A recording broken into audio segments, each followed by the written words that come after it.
Well, I wrote an article that came out a year or two ago on fashions and fads, in which I sort of pilloried some examples of myths and once fashionable but now sort of, I think, discredited or discarded approaches. So biblical studies is no less prone to fashions and to fads even than other academic disciplines are.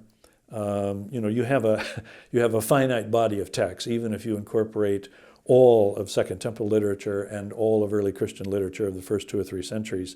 You still have a finite body of evidence. We could wish for 10 times as much, and we're confined to what we've got.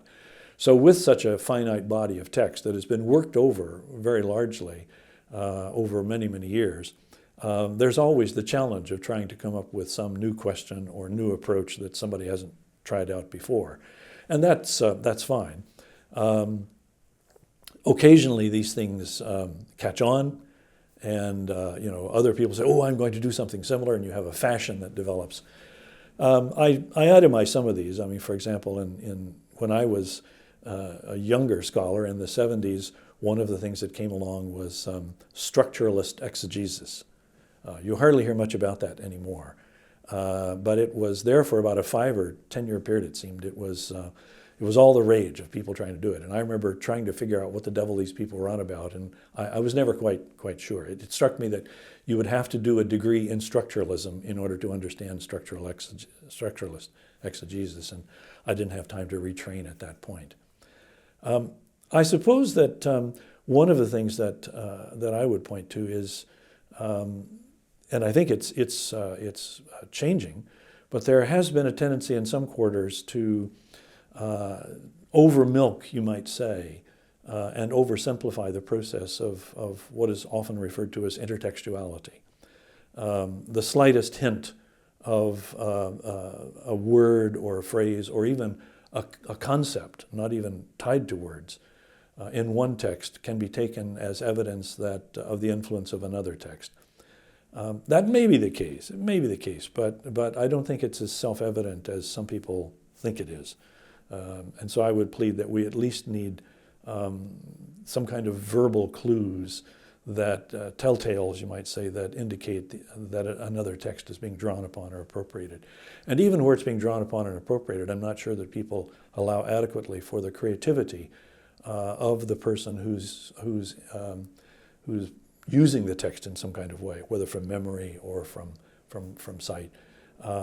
So the idea that you can use then the text being drawn upon to govern the interpretation of the text where it's being used is, it seems to me, a dubious procedure. I would say that one of the things that we have to be careful of is we need to make sure that all of the skills and procedures that are requisite for good, solid exegetical, historical study of the New Testament, early Christianity are there.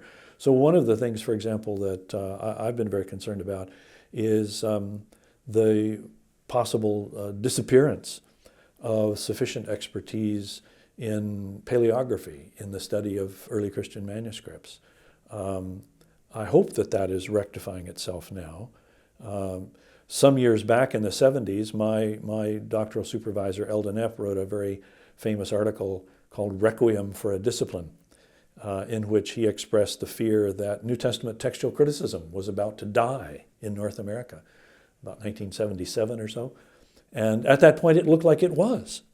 You'd go to the meeting of the textual criticism group of the SBL, and there might be half a dozen people there, and all of them in their 50s or older.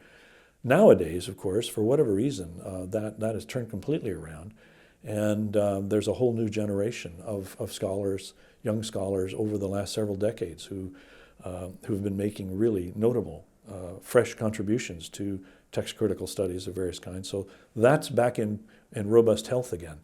I would say that as long as we keep a balance of a diversity of disciplines, that would be the thing that I would hope for.